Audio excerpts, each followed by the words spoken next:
નમસ્કાર વિદ્યાર્થી મિત્રો, મારું નામ કિરણ પરમાર છે. હું ડિજિટલ પઢાઈમાં આપનું હાર્દિક સ્વાગત કરું છું. આ ચેનલ થ્રુ હિન્દી માધ્યમ અને અંગ્રેજી માધ્યમમાં ઓલરેડી રાજ સર ભણાવી જ રહ્યા છે ગણિત, પણ એમના સહયોગથી આજે હું ગુજરાતી માધ્યમમાં પણ ભણાવવા જઈ રહ્યો છું અને આપ સૌનો સાથ અને સહકાર ઈચ્છું છું. તો આપ મને જરૂર સાથ અને સહકાર આપશો તેવી મારી નમ્ર વિનંતી છે. તો આજે શરૂઆત કરીએ છીએ આપણે ધોરણ 10થી. ધોરણ 10માં ગણિત વિષય છે. એ વિષયને લઈને ઘણા વિદ્યાર્થીઓને ઘણી બધી તકલીફ હોય છે. કેલ્ક્યુલેશનમાં ગણિત સબ્જેક્ટ જ એવો છે જેને આવડી જાય છે એને એના માટે આમ ગોળ જેવું લાગે, અને જેને નથી આવડતું એને બહુ જ અઘરું પડે છે. તો હું પ્રયત્ન કરીશ આખું વર્ષ તમારી સાથે રહીને તમારા ગણિતના જેટલા પણ પ્રોબ્લેમ છે એ હું તમને આસાનીથી સોલ્વ કરાવું અને આ વિષયને હું તમારો પ્રિય વિષય બનાવી દઉં. તો આજે સ્ટાર્ટ કરું છું આપણે ગણિતનું એક ચેપ્ટર જેનું નામ છે આંકડાશાસ્ત્ર. આંકડાશાસ્ત્ર આ જે ચેપ્ટર છે, આ ચેપ્ટર એટલું જ મહત્વનું છે કે ન પૂછો વાત. ફોર એક્ઝામ્પલ, આ ચેપ્ટર તમને આવડી જાય ને તો તમને ગણિતમાં કોઈ ફેલ ના કરી શકે. મારી વાત પર બિલીવ કરજો બેટા. કદાચ તમને એવું લાગતું છે સાહેબ આ શું બોલે છે, તો હું એકદમ સત્ય બોલી રહ્યો છું કે જો તમને આંકડાશાસ્ત્ર આ ચેપ્ટર તમને આવડી જાય તો તમને ગણિતમાં કોઈ ફેલ નહીં કરી શકે. અને જો આ ચેપ્ટર તમને નહીં આવડે ને સાહેબ બેટા, તો સમજી લેજો ગણિતમાં તારા માટે પાસ થવું બહુ જ મુશ્કેલ છે. તો આ જે ચેપ્ટર છે, આ ચેપ્ટરની અગત્યતા હવે મારી આ 2 લાઈન ઉપરથી તમને ખબર પડી ગઈ હશે કે હું શું કહેવા જઈ રહ્યો છું આ ચેપ્ટર વિશે. બિલીવ મી, આ ચેપ્ટર છે આપણે જે 80 માર્કનું આપણું પેપર છે બોર્ડનું, એની અંદર 16 માર્કનું વેઇટેજ લઈને આવે છે. આ જૂનો અભ્યાસક્રમ જે સિલેબસ જે પેપર પદ્ધતિ છે એ પ્રમાણે 16 માર્કનું વેઇટેજ લઈને આવે છે. એટલે તમે 60ના પર્સન્ટેજથી એને કન્વર્ટ કરો તો એ ઓલમોસ્ટ 20% થઈ જશે, if I am not wrong. 20% weightage લે છે આ ચેપ્ટર એકલું, એટલે તમે એની અગત્યતા સમજી શકો છો. તો બહુ જ મજાનું ચેપ્ટર છે. હું તમને ભણાવવા જઈ રહ્યો છું. વધારે વાત નહીં કરીને હવે આપણે ચાલુ કરીશું. મેં તમને વેઇટેજ ઓલરેડી કહી દીધું છે કે આ ચેપ્ટરનું વેઇટેજ બોર્ડ એક્ઝામમાં, આ ચેપ્ટરનું જે વેઇટેજ છે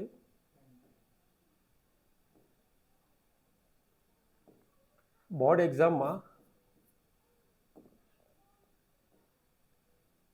ये કેટલા સર ये હા, બોર્ડ એક્ઝામમાં આ જે ચેપ્ટર છે એનું જે વેઇટેજ છે એ 16 मार्क्स છે बेटा.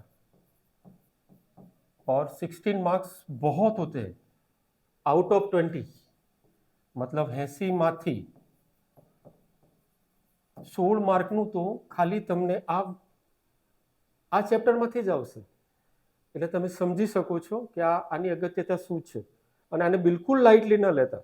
આખું વર્ષ તમે આ ચેપ્ટર પાછળ રહેશો ને તો બિલીવ મી, આ આવડશે ને એટલે તમને આની પછીનું ચેપ્ટર આપણે હું ભણાવવા જઈશ સંભાવના એ પણ આવડશે. એના પછીનું જેટલા પણ છે, તમને વાસ્તવિક સંખ્યાઓ છે, બહુપદી છે, આ બધું તમને આવડશે. પણ જ્યારે તમે આ સમજી જશો ને, આના કેલ્ક્યુલેશન ને બધું સમજી જશો ને, તો તમને બધા કેલ્ક્યુલેશન આવડી જશે. તો આની પર વધારે ફોકસ કરજો આ ચેપ્ટર ઉપર, એવી મારી વિનંતી છે તમને. હવે આ ચેપ્ટરની અંદર છે ને બેટા, સૌથી પહેલા આંકડાશાસ્ત્ર શું છે આપણે સમજવું પડે.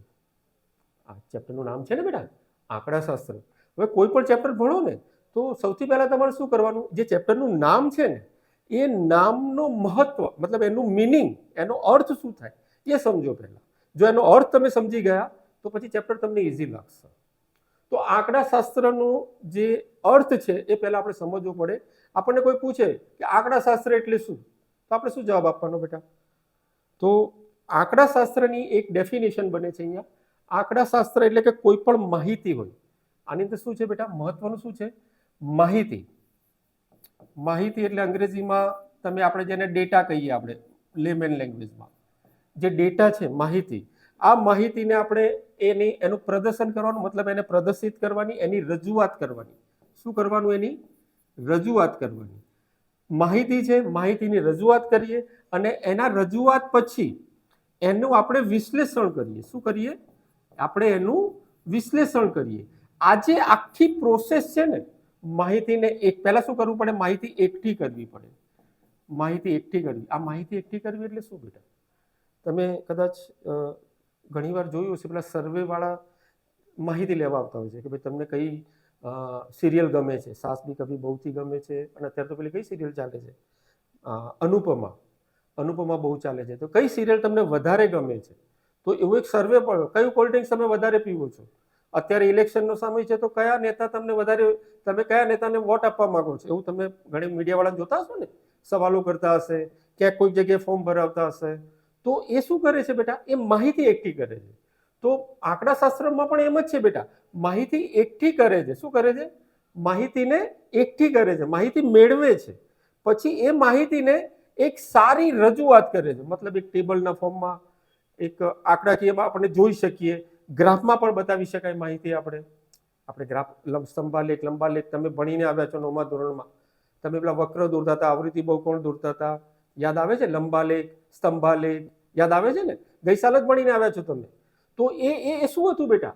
તો એ જે માહિતી આપણે એકઠી કરી હતી ને, એની જ રજૂઆત હતી એ.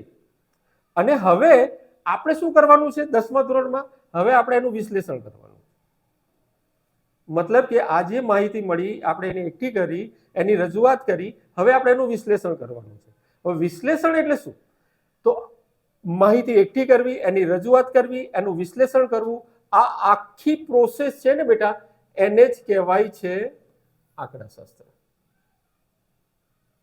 આ 3 પ્રોસેસ બતાવી મેં. માહિતી એકઠી કરી, માહિતીની રજૂઆત કરી, માહિતીનું વિશ્લેષણ કર્યું, અને આ આખી પ્રોસેસને શું કહેવાય બેટા? આંકડાશાસ્ત્ર. આંકડાશાસ્ત્રમાં 3 જ વસ્તુ હોય છે. અને આ વિશ્લેષણ પરથી ઘણા બધા મંતવ્યો સુધી આપણે પહોંચતા હોઈએ છીએ. હવે આ વિશ્લેષણની અંદર જ આખું ચેપ્ટર છુપાયેલું છે. આપણું વિશ્લેષણ કરવાનું છે. મતલબ શું? તો તમે ચેપ્ટર જોશો ને બેટા, તો ચેપ્ટરની અંદર 3 વસ્તુ છે. એક મધ્યક, બીજા નંબરનું બહુલક, અને ત્રીજા નંબરનું મધ્યસ્થ. મધ્યક, બહુલક અને મધ્યસ્થ, આ 3 છે એ કેન્દ્રીય મધ્યવર્તી સ્થિતિમાનના માપ છે. અને આપણે કોઈ પણ માહિતી હોય તો એ માહિતીનો આપણે મધ્યક શોધવાનો આવશે. આખા થ્રુ આઉટ આ ચેપ્ટરમાં મધ્યક શોધવાનો આવશે, બહુલક શોધવાનો આવશે, અને મધ્યસ્થ શોધવાનો આવશે. હવે આ 3 વસ્તુ આપણે શોધતા શીખી જઈએ ને બેટા, ત્યારે આપણે કહી શકીએ કે મને આ 10મા ધોરણનું આંકડાશાસ્ત્રનું ચેપ્ટર મને આવડી ગયું. તો એના માટે આપણે શું કરવું પડશે બેટા? આ જે વિશ્લેષણ, આ જે શોધીએ છે ને, એ જ એના વિશ્લેષણ કર્યું કહેવાય આપણે. તો આપણે આ 3 વસ્તુ પર હવે ફોકસ કરીશું. હવે આ 3 વસ્તુ આપણે શીખવી હોય ને બેટા, તો આપણને સૌથી પહેલા આ વસ્તુ આપણને આવડવી જોઈએ, માહિતી. માહિતીની આપણને ખબર પડી જાય ને, તો આપણે આ 3 વસ્તુ આપણે આસાનીથી શોધી શકીશું. મને ખ્યાલ છે બેટા, હું વિદ્યાર્થીઓને ભણાવતો હોઉં છું. ઓફલાઈન પણ મારા ક્લાસ ચાલે છે, ઓનલાઈન તો હું પહેલી વાર આવ્યો છું. તો મને ખ્યાલ છે છોકરાઓને તકલીફ શું હોય છે? બધું જ આવડતું હોય છે. મધ્યકના ફોર્મ્યુલા આવડે, બહુલકનું પણ આવડે, મધ્યસ્થનું પણ આવડે છે. પણ માહિતી ક્યાંક અલગ એવી રીતે પૂછાઈ જાય તો એ કન્ફ્યુઝ થઈ જાય છે. તો પહેલા માહિતી સમજી લેશો ને બેટા, તો પછી તમને ગમે તે સવાલ આવશે આમાંથી. કારણ કે તમને ફોર્મ્યુલા તો આવડી જ જશે. હું તમને શીખવાડી જ દઈશ ફોર્મ્યુલા કેવી રીતે યાદ કરવો, શું કરવું. તો તમને ફોર્મ્યુલા આવડશે અને માહિતી ઓળખતા આવડી ગયું, તો સમજી લો આ ચેપ્ટર તમને આવડી ગયું. તો હું હવે તમને માહિતી સુધી લઈ જાઉં છું. માહિતીમાં चेंज कहाँ से करेंगे? यहाँ से. માહિતી ઉપર હવે તમને લઈ જાઉં છું. માહિતી બેટા 2 પ્રકારની હોય. માહિતી છે ને 2 પ્રકારની આવે છે. એક આવશે અવર્ગીકૃત માહિતી,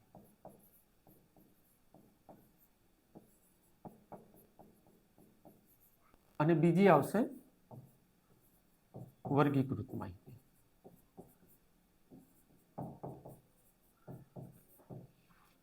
આ 2 પ્રકારની માહિતી છે. આ 2 પ્રકારની માહિતીમાં એક તમને બતાવી દઉં, વર્ગીકૃત કોને કહેવાય ને અવર્ગીકૃત કોને કહેવાય. તો અવર્ગીકૃત માહિતી કેવી હશે બેટા? જેમાં તમને માત્ર અવલોકન આપેલા હશે. શું હશે? માત્ર અવલોકન આપેલા હશે. શું હશે બેટા? માત્ર અવલોકન આપેલા હશે. હવે તમને હાલ નહીં ખબર પડે, હું આ બધું લખું છું એકવાર, પછી તમને એક્ઝામ્પલ સાથે સમજાવીશ, તમને બધું ક્લિયર થઈ જશે. વર્ગીકૃત માહિતી છે ને બેટા, એની અંદર બે વસ્તુ છે. પાછી વર્ગીકૃત માહિતીના પાછા બે પ્રકાર છે. તમે કન્ફ્યુઝ ના થતા બેટા, કારણ કે જ્યાં બહુ આ જે ટોપિક છે ને 10મા ધોરણમાં કોઈ વધારે ભણાવતું નથી, પણ હું મારા વિદ્યાર્થીઓને ઓફલાઈન ભણાવું છું, કારણ કે 11મા કોમર્સમાં પણ આ બધી વસ્તુઓ એમને આવે છે તો રેડી જ રહી છે. હા ને, તમારે અહીંયા 10મા ધોરણમાં તમને આ માહિતી તમને કોઈ નહીં ભણાવે, એની હું તમને ગેરંટી આપું છું. પણ હું તમને ભણાવવા એટલા માટે માગું છું કે હું તમારો કોર કોન્સેપ્ટ છે ને એ ક્લિયર કરવા માંગુ છું. તો વર્ગીકૃત માહિતી છે ને બેટા, એમાં પાછા બે પ્રકાર છે. એક છે અસતત માહિતી, અસતત માહિતી,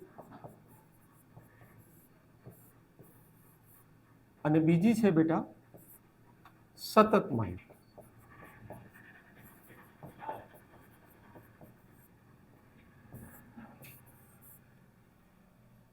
જો બેટા આનું ઇમ્પોર્ટન્સ શું છે સમજો. તમને જે પ્રશ્ન પૂછશે ને બેટા, તમારું જે આખી એક્સરસાઇઝના જેટલા પણ સમ છે, બોર્ડમાં અત્યાર સુધી જેટલા પણ પ્રશ્નો પૂછાયેલા છે, એમાં આવશે શું? માહિતી જ આવશે. શું આવશે? માહિતી. માહિતી એટલે કે ડેટા.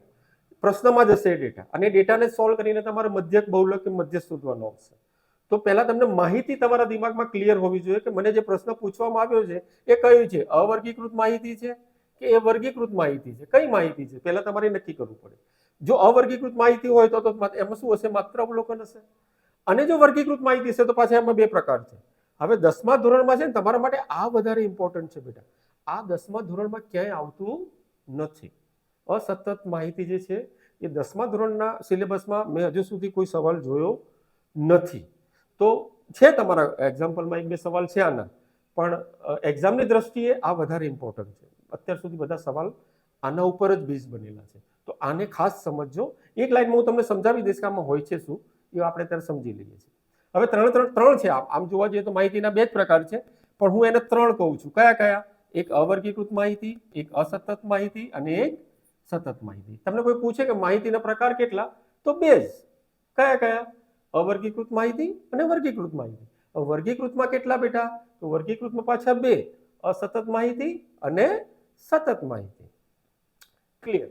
હવે થોડું સમજીએ અવર્ગીકૃત માહિતીનો ઓળખાણ કઈ રીતે થાય. આપણને કઈ રીતે ખબર પડે? સર તમે કહી તો દીધું માહિતીનો પ્રકાર, પણ મને કઈ રીતે ખબર પડશે કે આ કઈ માહિતી છે?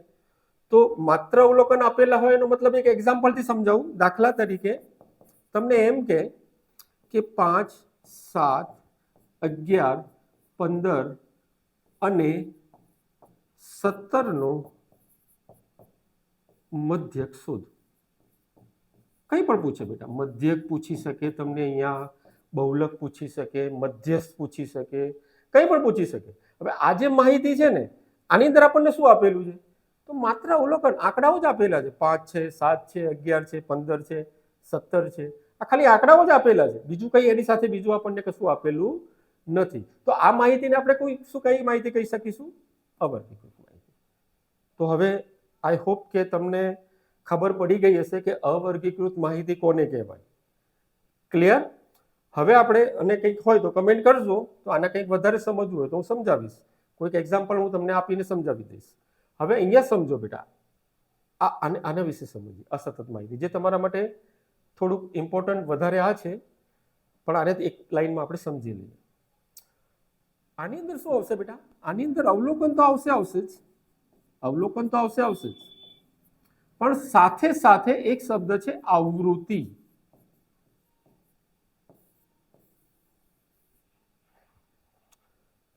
આમાં શું હતું? માત્ર અવલોકન હતા. આ અસતતમાં શું આવશે? અવલોકનની સાથે તમને આવૃત્તિ પણ આપેલી હશે. આનું પણ હું તમને એક્ઝામ્પલ બતાવું છું. નેક્સ્ટ સ્લાઇડમાં હું તમને બતાવું છું આનું એક્ઝામ્પલ શું હોઈ શકે. હવે આપણે આ સમજવાનું છે. આની અંદર શું આવશે? તો એક લાઈનમાં તમને એક જ લાઈનમાં કહી દઉં તો આની અંદર આવશે વર્ગો આવશે પ્લસ આવૃત્તિ આવશે. આ તમારા માટે બહુ જ ઇમ્પોર્ટન્ટ છે બેટા. થ્રુ આઉટ તમારા જેટલી પણ એક્સરસાઇઝ છે ને 13.1, 13.2, 13.3, એમાં મોટા ભાગની માહિતી આ જ છે. વર્ગો આપેલા હશે અને તમને આવૃત્તિ આપેલી છે. આ તમારે સમજવાની ખૂબ જ જરૂર છે. 10મા ધોરણમાં આનું બહુ ઓછું આવે છે, મતલબ નહીવત આવે છે, એવું સમજી લો. તમારું ફોકસ અહીંયા હોવું જોઈએ. અને આ જે છે ને અવર્ગીકૃત માહિતી, એ તમને વધારે 1 માર્કના ક્વેશ્ચનમાં આવશે. જે બોર્ડનું જે સિલેબસ છે ને આપણું સેક્શન, એની અંદર જે MCQ પૂછાય છે, ખાલી જગ્યાઓ પૂછાય, ખરા ખોટા પૂછાય છે, એક વાક્ય આંકડામાં જવાબ આપો, આ પૂછાય છે ને બેટા. એ બધા સવાલ અહીંથી આ ચેપ્ટરમાંથી સવાલ આવશે ને તો આ માહિતી ન આવશે. તમે જેટલા છેલ્લા 4-5 વર્ષના પેપર ઉપાડીને જોશો ને તો એમાં તમને આ જ માહિતી જોવા મળશે. ક્લિયર છે? તો હવે હું તમને આ સતત માહિતી કોને કહેવાય એના વિશે થોડીક સમજણ આપી દઉં નેક્સ્ટ સ્લાઇડમાં. તો અહીંયા તમને બતાવી દઉં સતત માહિતી.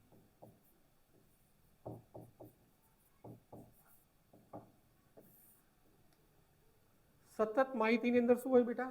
આપણે શું વાત કરી બેટા? એક તો વર્ગો હશે પ્લસ શું હશે? આવૃત્તિ હશે. હવે અહીંયા તમને એમ થશે કે સાહેબ તમે આ બધું બોલો છો, વર્ગો બોલો છો, આવૃત્તિ બોલો છો, અવલોકન બોલો છો. અવલોકનનું તો ખબર પડી ગઈ એકા સ્લાઇડમાં કે અવલોકન કોને કહેવાય, તો આ ખબર પડી ગઈ અવલોકન કહેવાય. પણ આ આવૃત્તિની ખબર નથી પડી, આ વર્ગો શું છે ખબર નથી પડી. તો હું એક એક્ઝામ્પલથી તમને બધી જ વસ્તુ ક્લિયર કરાવું છું. જો એક એક્ઝામ્પલથી હું સમજુ છું. તમને છે ને પ્રશ્નમાં આ રીતે આપેલું હશે, વર્ગ આપેલા હશે, વર્ગો આપેલા હશે અને પ્લસ તમને આ રીતે આવૃત્તિ આપેલી હશે.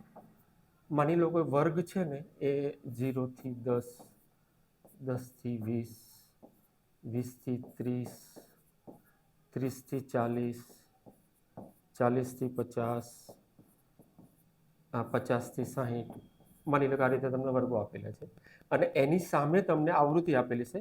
માની લો કે આવૃત્તિ 8 છે, આ 10 છે, આ 13 છે, પછી આ 9 છે, પછી આ 7 છે અને અહીંયા 3 છે. આ એક ક્વેશ્ચન બને. માની લો કે આ તમને માહિતી આપેલી છે. હવે આ માહિતીનું તમને કંઈ પણ પૂછી શકે, મધ્યક પણ પૂછી શકે, બહુલક પણ પૂછી શકે અને મધ્યસ્થ પણ પૂછી શકે.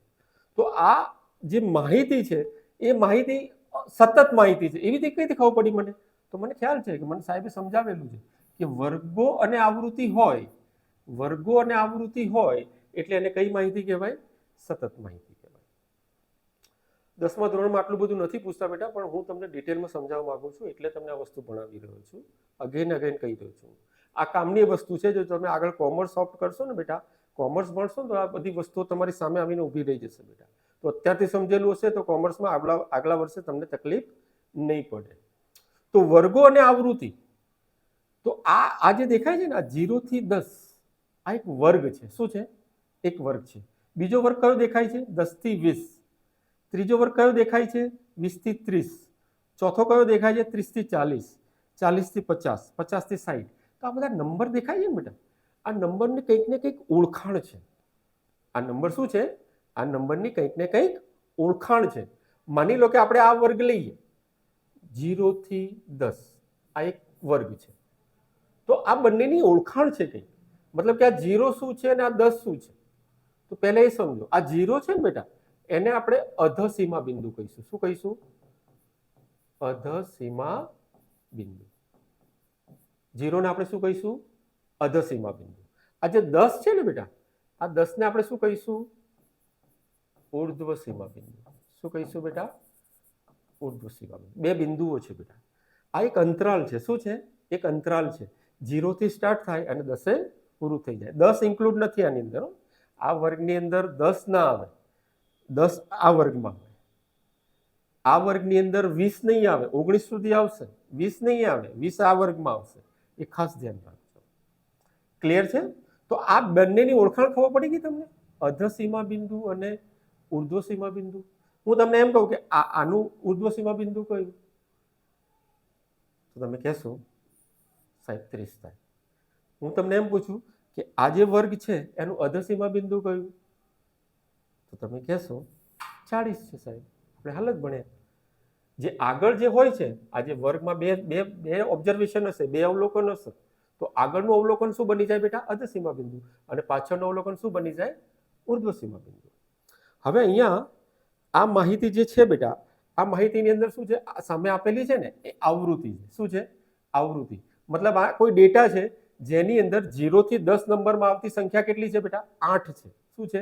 8 છે. માની લો કે તમારા 13.1માં એક ક્વેશ્ચન છે, મને ખ્યાલ છે કદાચ તમે બુક હોય તમારી પાસે તો બુક ખોલીને બેસો.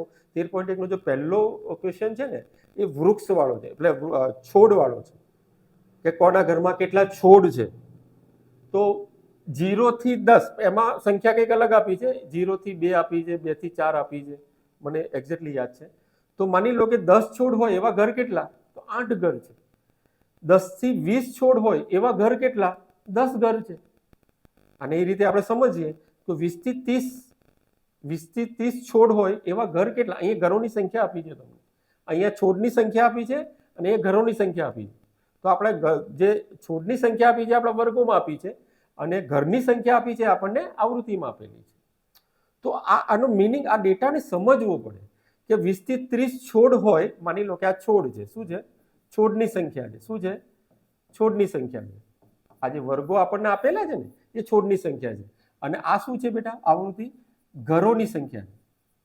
બસ આ જે ક્વેશ્ચન છે હું તમને કરાવીશ પછી, અત્યારે સમજવા માટે હું તમને બતાવું છું. તો કે 0 થી 10 છોડની સંખ્યા હોય એવા ઘર કેટલા? તો 8 ઘર છે. 10 થી 20 છોડ હોય એવા ઘર કેટલા? તો 10 છે.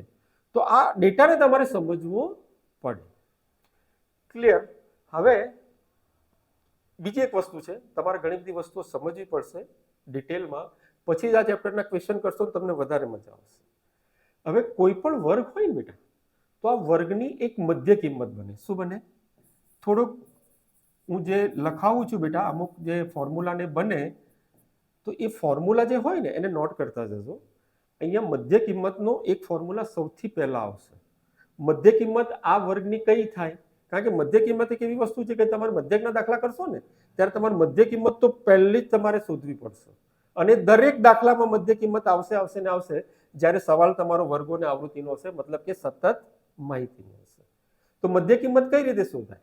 તો મધ્ય કિંમત શોધવા માટેનું એક સૂત્ર છે, અધસીમા બિંદુ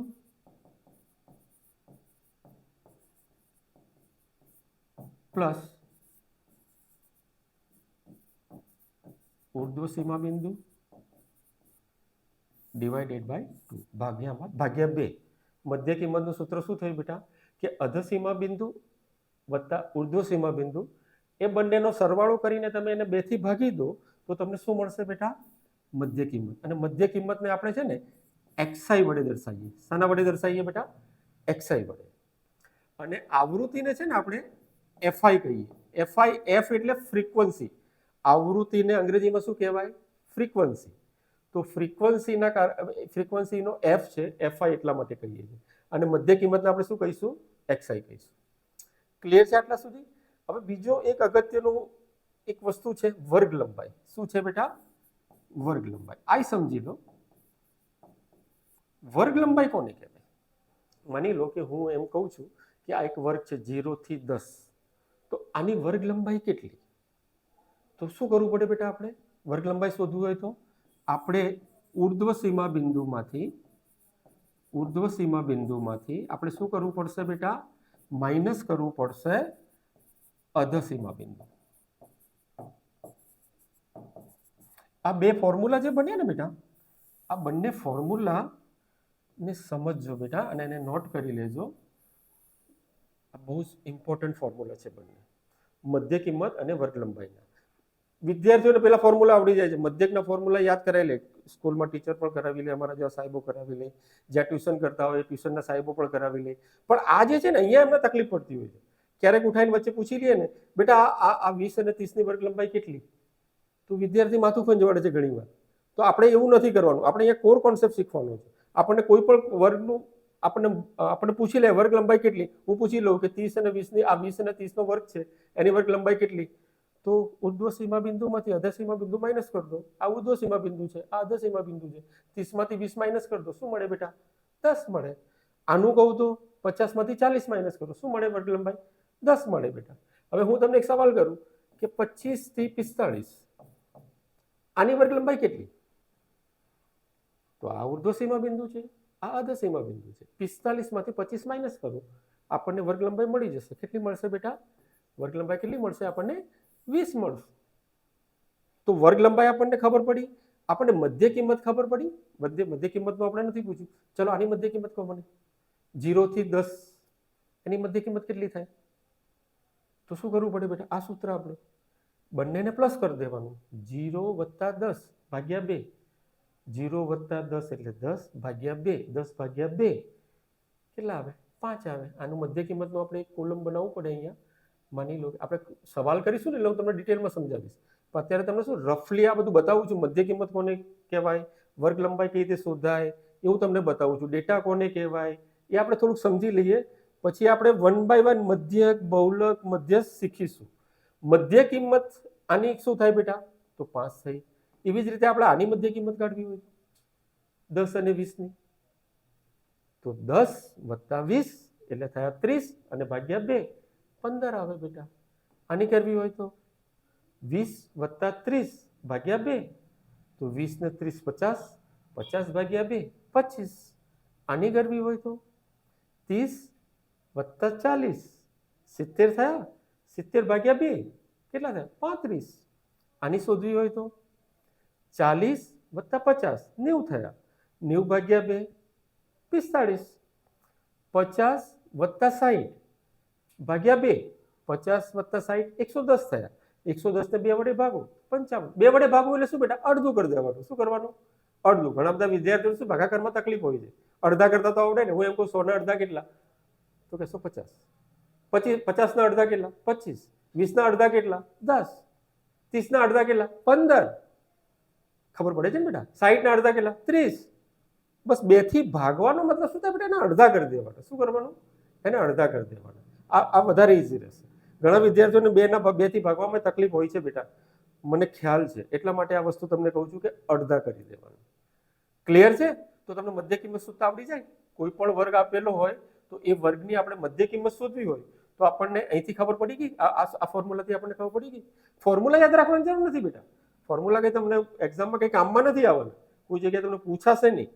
પણ છતાં આપણે મધ્ય કિંમત તો દરેકની શોધવાની આવશે. દરેક દાખલામાં મધ્યકનો કોઈ પણ દાખલો ગણશો ને એટલે મધ્ય કિંમત તો આવશે શોધવાની ને આવશે જ. અને સૌથી પહેલા તમારે મધ્ય કિંમત જ શોધવી પડશે. પછી જ આગળ મધ્યકનો દાખલો થાય. એ સિવાય મધ્યકનો દાખલો આગળ થશે નહીં. એટલે સૌથી પહેલા તમને મધ્ય કિંમત શોધતા આવડવું જોઈએ. અને બીજું એક અગત્યનું છે આ વર્ગ લંબાઈ. હવે આ વર્ગ લંબાઈની ઇમ્પોર્ટન્સ શું છે ને એ તો હું તમને મધ્યક જ્યારે ચાલુ કરીશ ને ત્યારે ખબર પડશે કે આની ઇમ્પોર્ટન્સ શું છે. હાલ તમને નહીં ખબર પડે. હાલ તમે આને ઉર્ધ્વસીમા બિંદુ, અધસીમા બિંદુ માઇનસ કરો, યાદ બી કરી લેશો. પણ આની ઇમ્પોર્ટન્સ બહુ જ છે. જે મધ્યકની અંદર છે ને 3 મેથડ છે બેટા. એ 3 મેથડ છે ને આની પર ડિપેન્ડ કરે છે, આ વર્ગ લંબાઈ ઉપર. એટલે અત્યારે આને છે ને આમ કંઈક માર્ક કરીને રાખો. ક્યાંક નોટ લખો ને તો આવું કંઈક માર્ક કરીને રાખો કે આ ઇમ્પોર્ટન્ટ છે.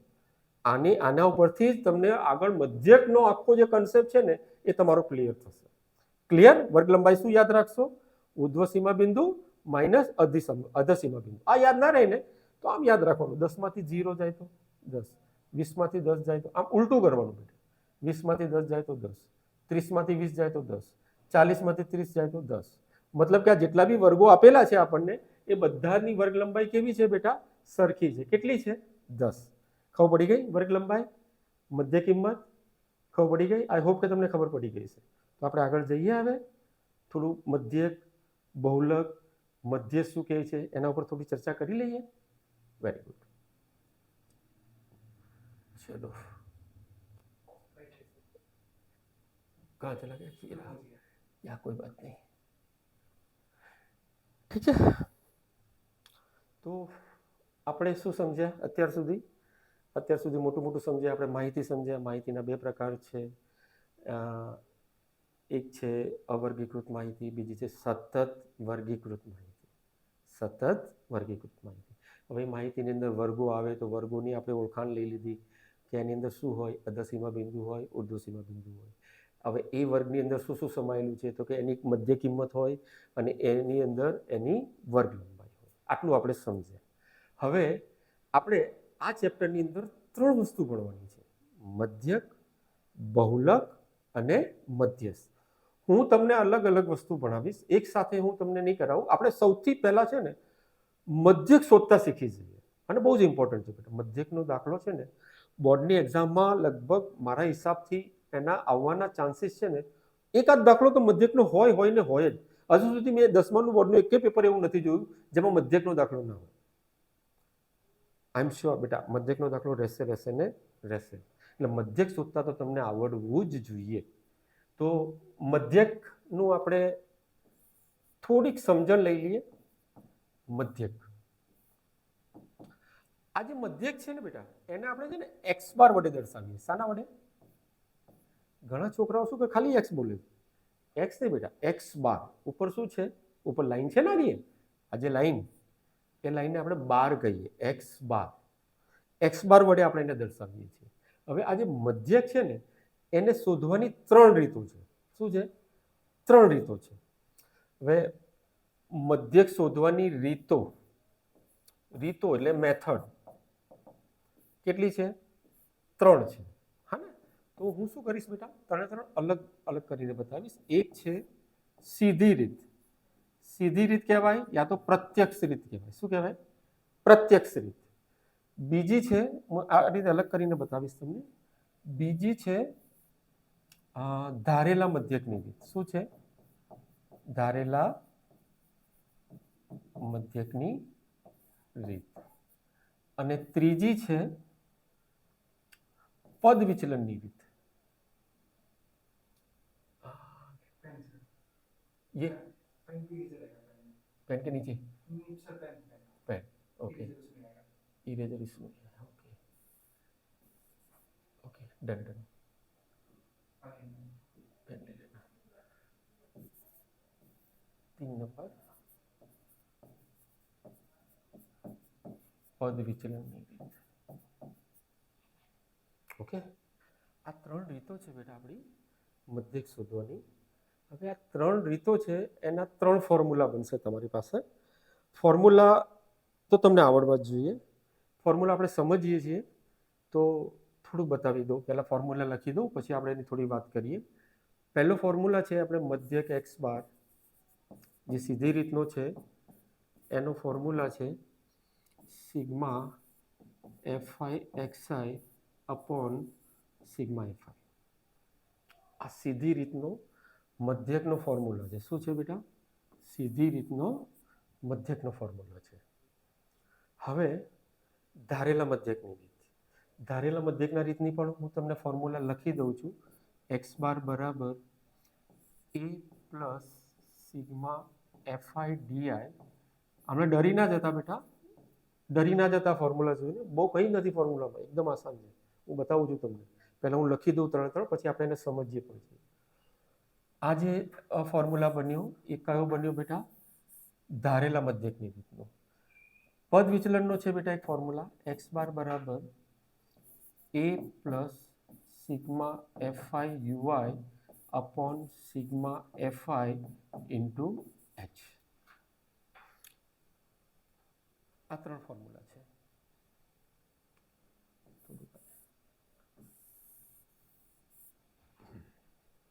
આ 3 ફોર્મ્યુલા છે ને બેટા, એ મધ્યકના ફોર્મ્યુલા છે.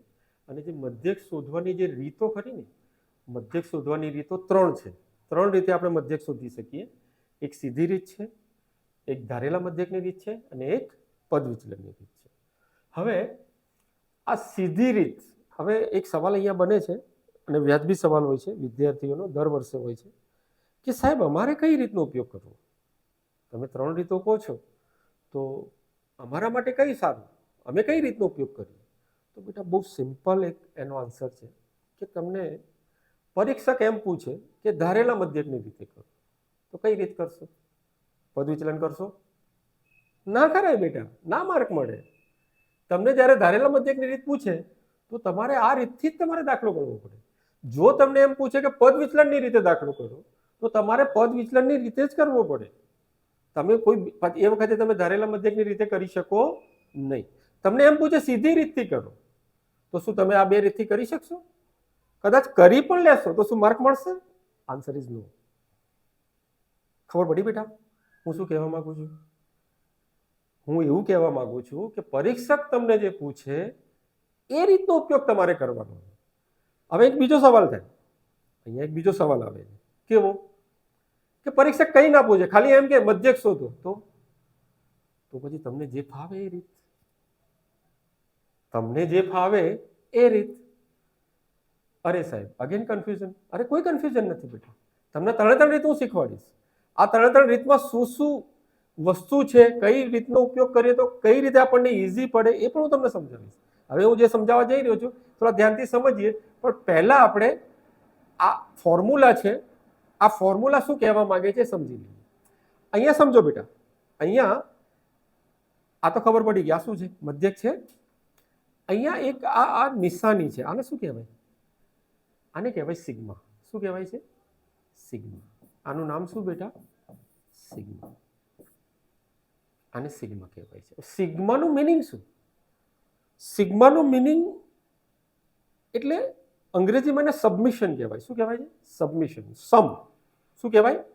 સમ. સમ એટલે ગુજરાતીમાં આપણે શું કહીશું? સરવાળો. ગુજરાતીમાં શું કહીશું આપણે? સરવાળો કરવાનો. તો આનો મિનિંગ તો શું થઈ ગયો? સરવાળો. અહીંયા પણ છે આ સિગ્મા. આ સિગ્મા જેવું છે, મેં ઈ જેવો બનાવ્યો છે બેટા, પણ તમે સમજજો આ સિગ્મા જ છે. આ જે સિગ્મા છે એનો મિનિંગ શું થાય? સરવાળો. બનાવતા વિદ્યાર્થીઓ ડરી જાય છે આ સિગ્મા જોઈને, આ જીવડા જેવું શું આવી ગયું, પણ બિલીવ મી આની અંદર કંઈ નથી. આ શું છે? સરવાળો છે. અહીંયા સરવાળો કોનું લેવાનો બેટા? એફઆઈ અને એક્સઆઈ. એફઆઈ અને એક્સઆઈ વચ્ચે શું સંબંધ છે? તો અહીંયા કંઈ નથી, એનો મતલબ ગુણાકાર છે. શું છે? ગુણાકાર છે. એફઆઈ અને એક્સઆઈ નો ગુણાકાર કરવાનો છે અને પછી એનો સરવાળો કરી દેવાનો, એટલે આપણને શું મળી જાય? Sigma FI XI. તો આ શું છે? સિગ્મા કંઈ નથી પણ તમારું શું છે બેટા? સરવાળો છે. આ એફઆઈ શું છે? એફઆઈ કંઈ નથી બેટા, આવૃત્તિ છે. એક્સઆઈ શું છે સાહેબ? તો એક્સઆઈ કંઈ નથી બેટા, યા તો એ અવલોકન હોઈ શકે અથવા મધ્ય કિંમત હોઈ શકે. શું હોઈ શકે બેટા? એ એક્સઆઈ શું હોઈ શકે? યા તો એ અવલોકન હોઈ શકે યા તો એ મધ્ય કિંમત હોઈ શકે. હવે અહીંયા તમે મને કહી દો, આ સિગ્મા એફઆઈ લખ્યું છે, શું મિનિંગ થાય? કહી શકશો હવે આટલું સમજ્યા પછી? સિગ્મા એફઆઈ, સિગ્મા એટલે સરવાળો, એફઆઈ એટલે આવૃત્તિ, એટલે કે આવૃત્તિનો સરવાળો. મતલબ કુલ આવૃત્તિ કેટલી છે એ આપણને પૂછ્યું છે. હવે આ સિગ્મા એફઆઈ ઉપર થોડું ફોકસ કરશો ને તો તમને વધારે મજા આવશે બેટા. જો દેખાય છે? Sigma FI, sigma FI, sigma FI. મતલબ આ ત્રણ ફોર્મ્યુલાને તમે એનાલિસિસ કરશો ને તો તમને ત્રણ વસ્તુ મળી. આ સિગ્મા એફઆઈ કોમન દેખાય છે અને એ પાછું છેદમાં જ છે. ત્રણ વાર શું છે? છેદમાં જ છે. પછી તમે એના અંશ વિશે વિચારશો ને તો જો sigma FI, sigma FI, sigma FI દેખાય છે ત્રણ જગ્યાએ. હવે અહીંયા એફઆઈ નો ગુણાકાર એક્સઆઈ સાથે છે, અહીંયા એફઆઈ નો ગુણાકાર ડીઆઈ સાથે છે, અહીંયા એફઆઈ નો ગુણાકાર યુઆઈ સાથે છે. શું સાની સાથે છે? યુઆઈ સાથે છે. એટલે કહેવાનો મતલબ સીધી રીતમાં આપણને મધ્ય કિંમત જ જોઈશે, ધારેલા મધ્યકની રીતમાં આપણને ડી જોઈશે, અને પદ વિચલનની રીત કરીશું તો આપણને યુઆઈ જોઈશે. ખબર પડી બેટા? હવે તમે એમ કહેશો સાહેબ આ તો ઘણું ઈઝી થઈ ગયું, મતલબ આની ને આની અંદર જો શું ફરક છે? કંઈ નથી. અહીંયા એક્સઆઈ છે તો અહીંયા ડીઆઈ છે, પણ એ વધારાનો અહીંયા એક એ પણ આવે છે. હવે અહીંયા એ શું છે? હા ને, આ એ બંને જગ્યાએ છે, જો કોમન છે ને. સિગ્મા એફઆઈ ત્રણેય જગ્યાએ, એ બે જગ્યાએ જ છે.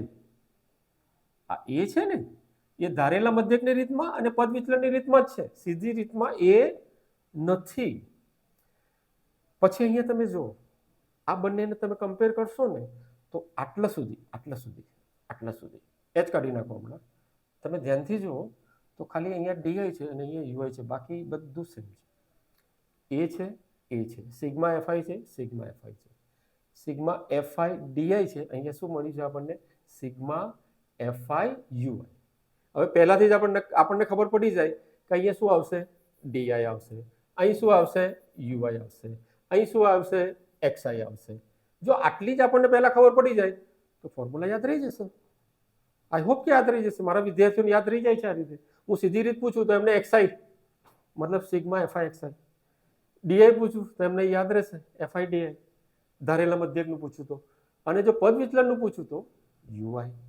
તો આ ત્રણ વસ્તુ બહુ જ અગત્યની છે.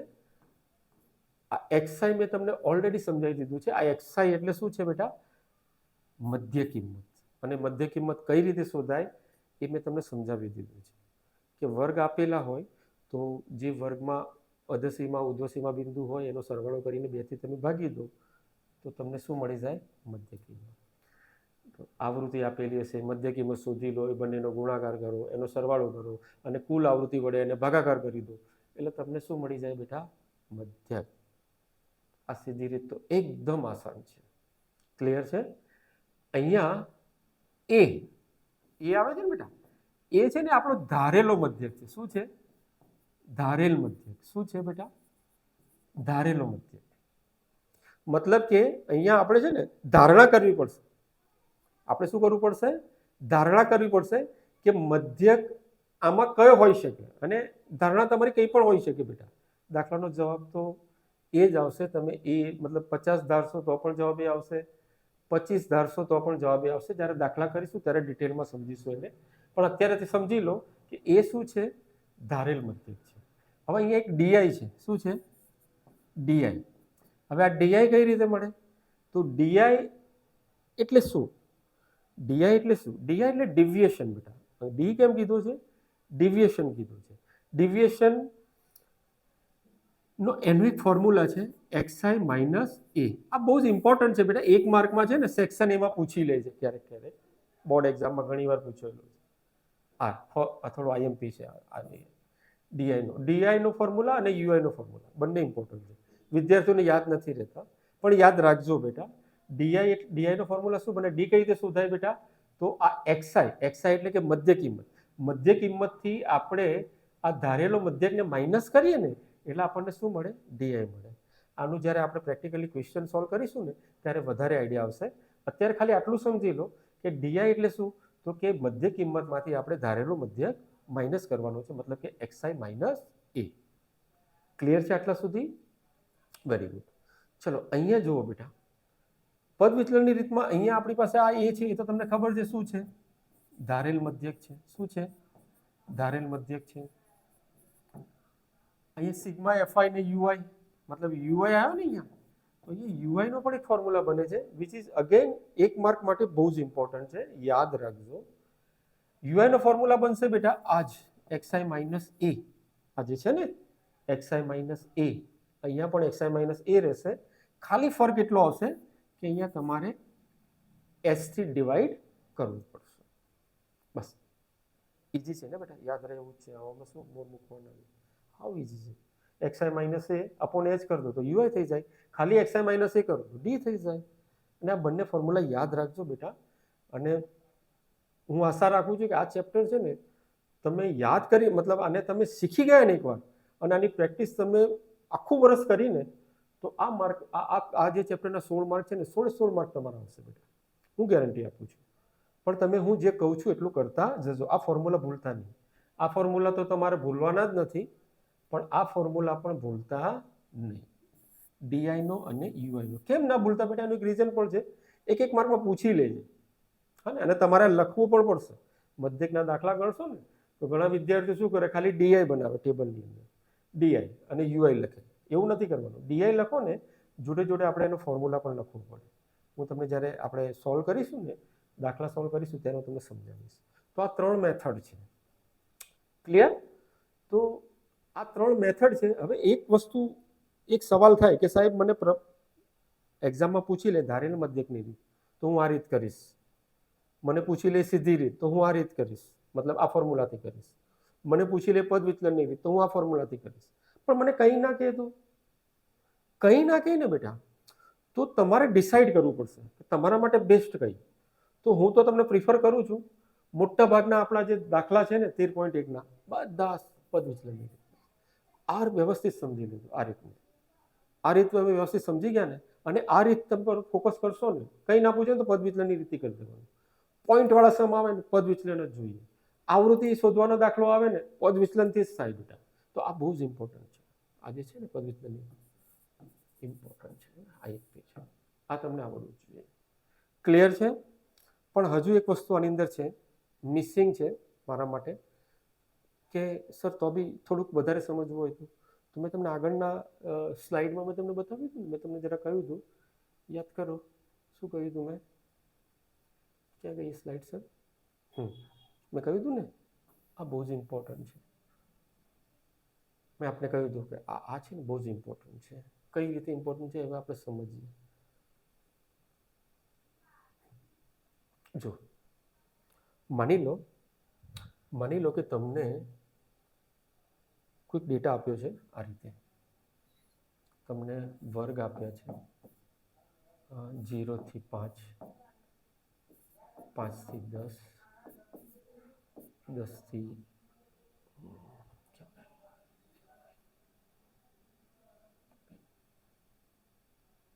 इरेज तो नहीं करना है. हाँ,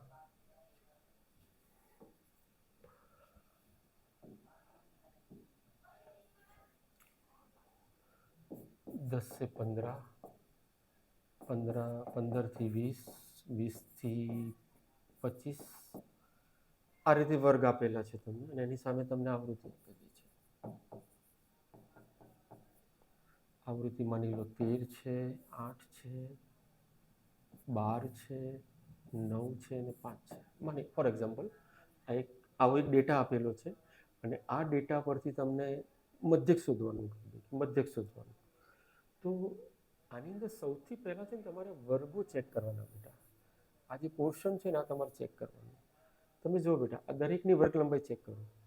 5 - 0 5, 10 - 5 5, આનો પર 5 આવશે, આનો પર 5 આવશે. મતલબ કે આ જે આપણને માહિતી આપી છે એમાં વર્ગ લંબાઈ કેવી છે બેટા? વર્ગ લંબાઈ કેવી છે? તમે કહેશો વર્ગ લંબાઈ સમાન છે. શું છે? વર્ગ લંબાઈ સમાન છે. હવે એક બીજું લો, અગત્યનું છે એટલા માટે હું ફરી વાર લઉં છું, એક બીજો ડેટા લઉં છું. વર્ગ છે અને આવૃત્તિ. છોકરાઓ અહીંયા જ ભૂલો કરે છે એટલા માટે આ સમજાવું છું. એક છે 0 થી 5, 5 થી 15, 15 થી 30, 30 થી 50 અને 50 થી 85. અને આવૃત્તિ આપેલી છે આપણને 15, 13, 18, 14, 11.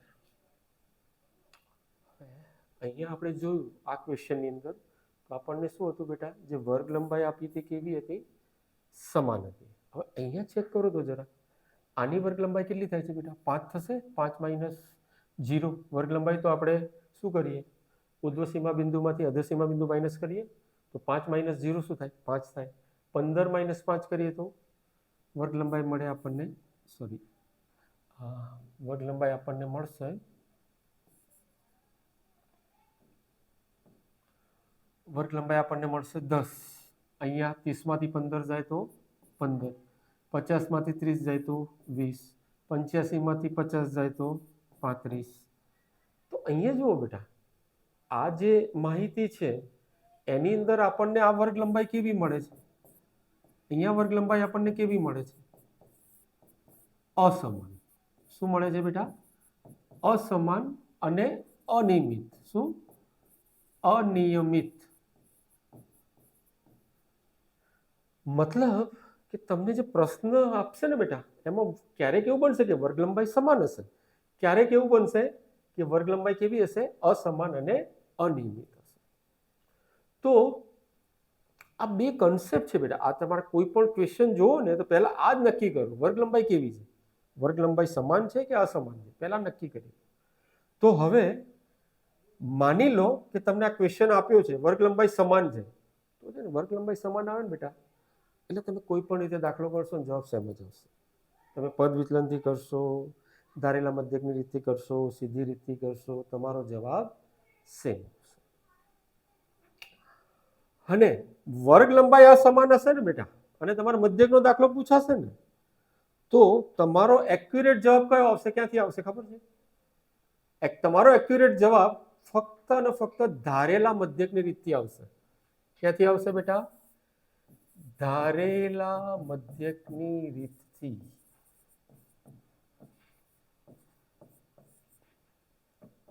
તમને જ્યારે આવો ડેટા મળી જાય ને જેમાં વર્ગ લંબાઈ અસમાન અને અનિયમિત હોય ત્યારે તમારે ફક્ત ફક્ત અને ફક્ત ધારેલા મધ્યકની રીતથી જ તમને જવાબ મળશે. ધારેલો મધ્યકની રીત મતલબ બેટા ડીઆઈ. ડીઆઈ હમણાં જોયું ને આપણે ફોર્મ્યુલા, ડીઆઈ વાળો ફોર્મ્યુલા હતો ને ધારેલા મધ્યકની રીતનું, એ ફોર્મ્યુલાથી જ તમને ધારેલા મધ્યકની રીત મળશે. મતલબ કે મને અહીંથી એક લર્નિંગ મળ્યું કે સાહેબ સીધી રીત હોય એનો ઉપયોગ હું ક્યારે કરી શકું? ધારેલા મધ્યકની રીતનો ઉપયોગ હું ક્યારે કરી શકું?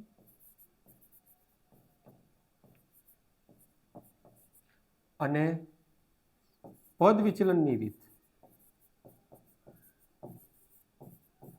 આનો ઉપયોગ હું ક્યારે કરી શકું? ધ્યાનથી સમજજો બેટા. સીધી રીત અને પદ વિચલનની રીતમાં શું જોઈએ બેટા? વર્ગ લંબાઈ કેવી જોઈએ?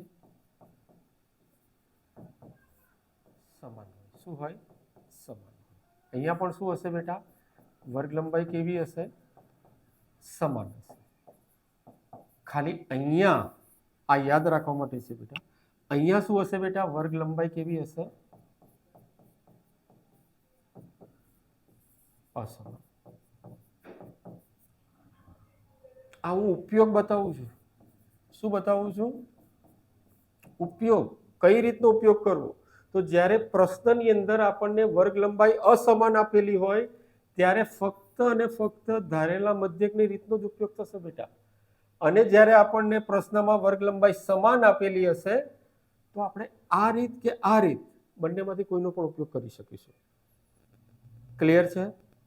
તો અગેન અહીંયા એક સવાલ આવે કે સાહેબ વર્ગ લંબાઈ અસમાન હોય તો બરાબર છે, ધારેલા મધ્યકની રીતે કરી નાખીશું, પણ જ્યારે વર્ગ લંબાઈ સમાન હશે તો કઈ કરવી? સીધી રીત કે પદ વિચલનની રીત? અગેન એક સવાલ આવશે ને. તો એક વસ્તુ યાદ રાખજો, આની સાથે સાથે બીજો એક લાઈન યાદ રાખી લો. વર્ગ લંબાઈ સમાન અને અવલોકનો કેવા હોય?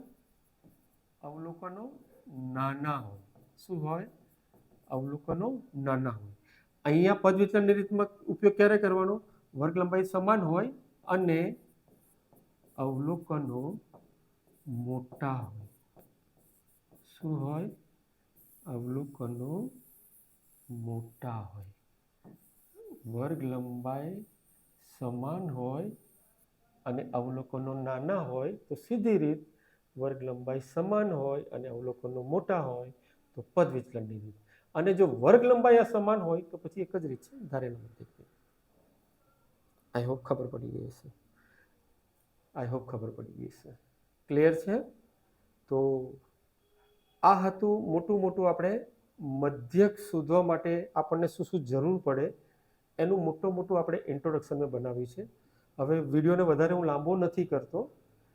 આગળનું જે 13.1 છે જેમાં આપણે મધ્યકના જે દાખલા ગણીશું એ દાખલા કઈ રીતે ગણવા એ હું તમને આગળના વિડીયોમાં બતાવીશ.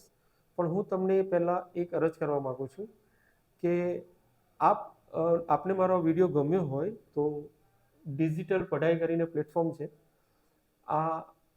આ ચેનલને સબસ્ક્રાઈબ કરી દેજો અને મારો વિડીયો ગમ્યો હોય તો લાઈક અને શેર કરી દેજો. Thank you very much.